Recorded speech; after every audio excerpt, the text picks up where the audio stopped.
This is Geometry, Chapter 11, Lesson 7. Okay, now there are two laws in this lesson. It's the law of sines and the law of cosines.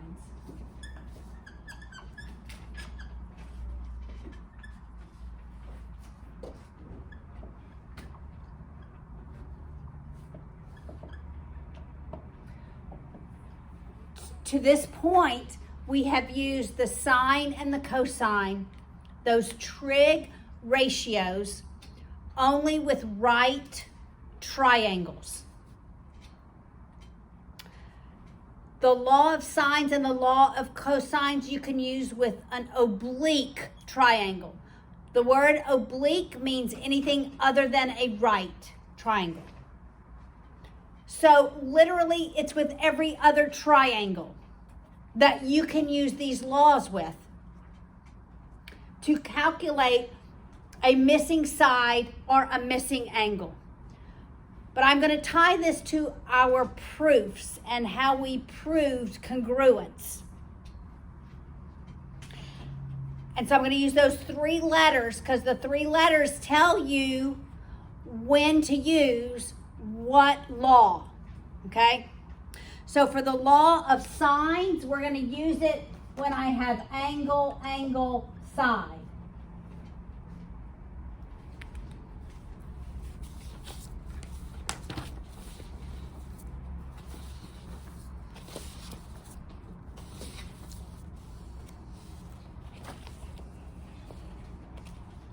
I have lots of examples here.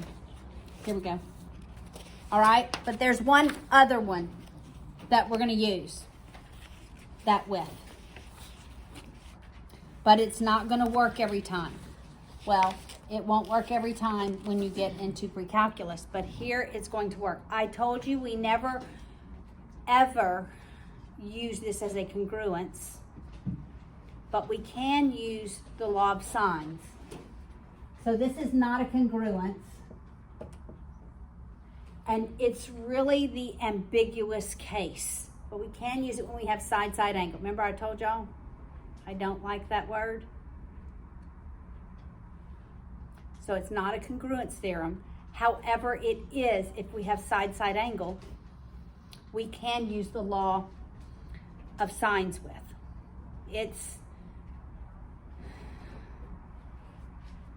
It's really an ambiguous case because there may not be a triangle that works.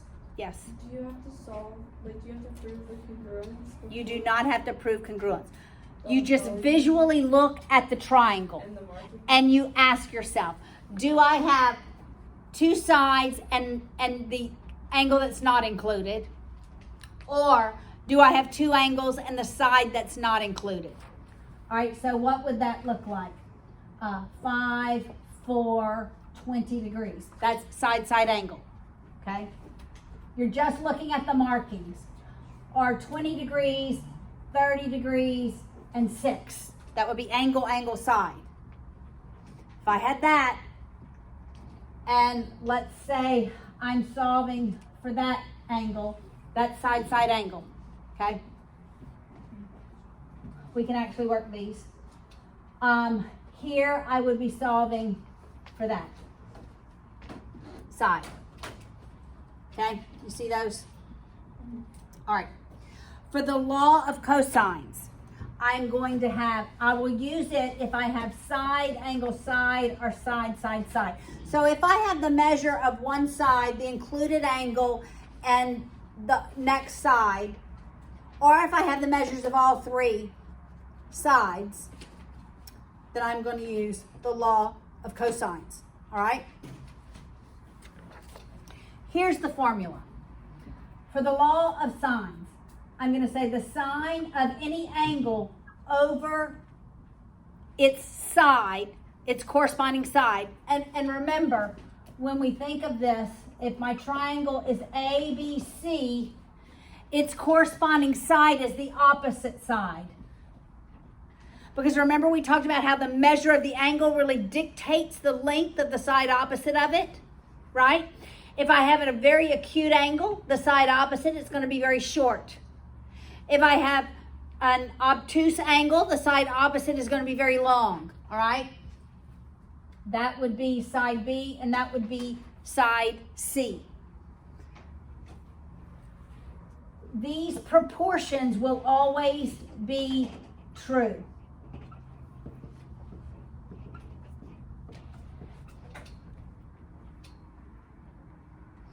All right, I'll go and label the three triangles that we'll label this A, B, C. That's how we'll label both of them. All right, let's work this one. So I'm going to use the 4 pieces of information that are labeled. All right, always. I'm going to use this skinny little pen. So that if I were talking about the sine of 20, the denominator is going to be the side opposite. And this one, I don't know the angle, but the sine of x degrees, it's going to be over the 4. I don't have to write all 3 ratios. I can only write 2 of them. But all 3 of them would always be equal. Then I cross multiply. That's 4 times the sine of 20 degrees equals 5 times the sine of x degrees. Then I can divide by 5.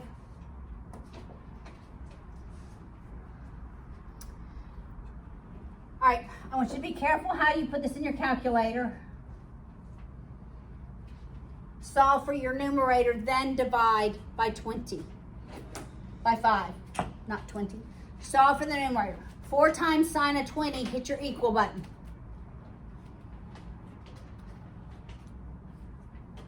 Then divide that by 5.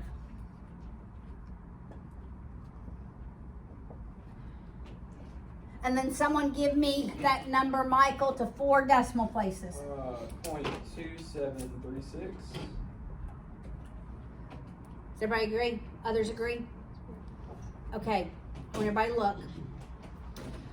Anytime I have the sine of x, this ratio right here will always be, this ratio, I'm going to write the ratio, it will always be greater than or equal to -1. I did that the wrong way. Greater than or equal to -1, but less than or equal to 1. So the highest value for this number right here is 1. The lowest value for this number is -1 when we're talking about sine and cosine. Now, how do I solve for x, that angle? What do I do, Corinne?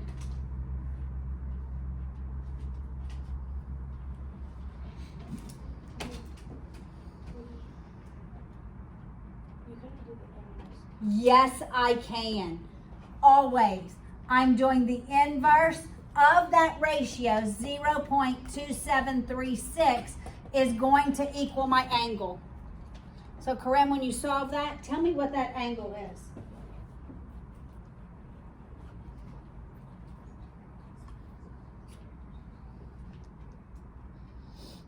Other fingers be doing the same calculation. Is it 15.8? Mm-hmm. So we'll say 15.9. So this one's 15.9 degrees.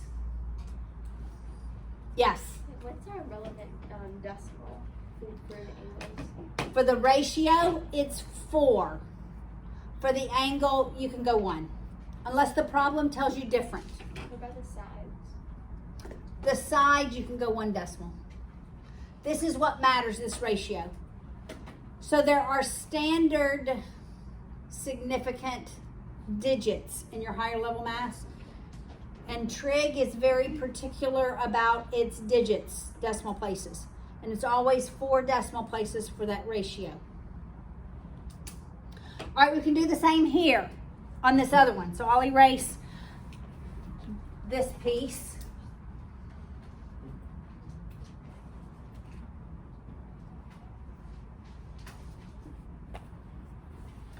and we'll do this one. All right, so I want you to help me. If I'm gonna write the sine of 30 degrees in the numerator, what am I writing in the denominator? Tres? Y. Y equals the sine of 20 in the numerator over, yes, Jaden, 6. Riley, what do I do next? Do the inverse operation. Not yet. Sarah, help her. What are we gonna do? What's that called? I have a proportion equals a proportion. What do I do?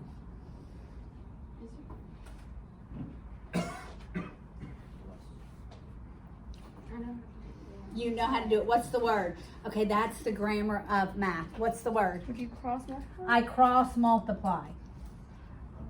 I can only do that if I have a fraction equals a fraction. That's the only time I can cross multiply. So it's y times the sine of 20 degrees equals 6 times the sine of 30 degrees. What should I do next, Dylan, to solve for y? This is algebra, except it has words in it, but it's the same rule. I want y equals. So would you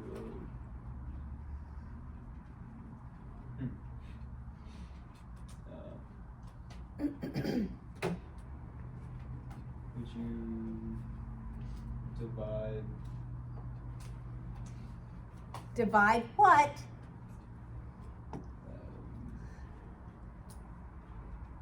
sine? Of? I don't know which one. 20. I guess Right, sine it's 20. y times the sine of 20. I do the inverse operations to move this to the other side. The inverse operation of multiplication is division. And I must divide every term by the same value. All right, so let's do this. 6 times the sine of 30 degrees. Do that in your calculator. Hit equals. 6 times the sine of 30 degrees. Hit equal. And then divide by sine of 20 degrees.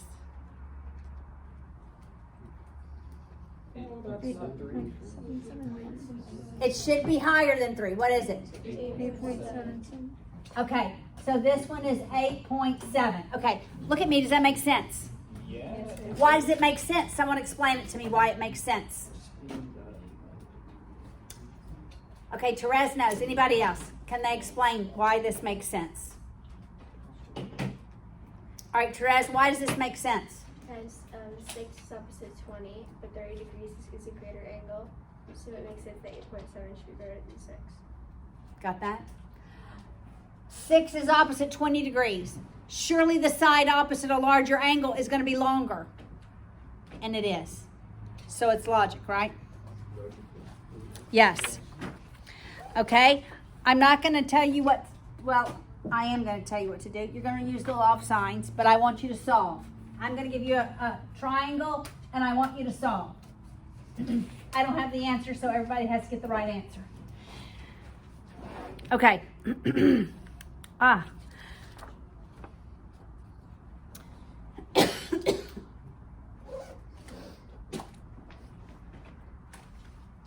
Oh, I do have the answer.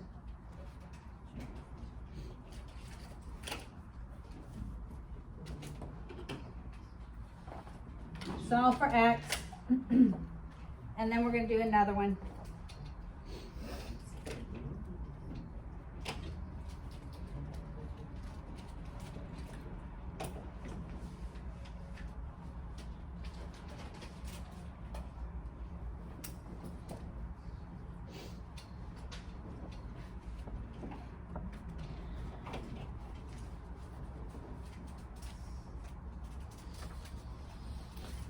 All right, work those two.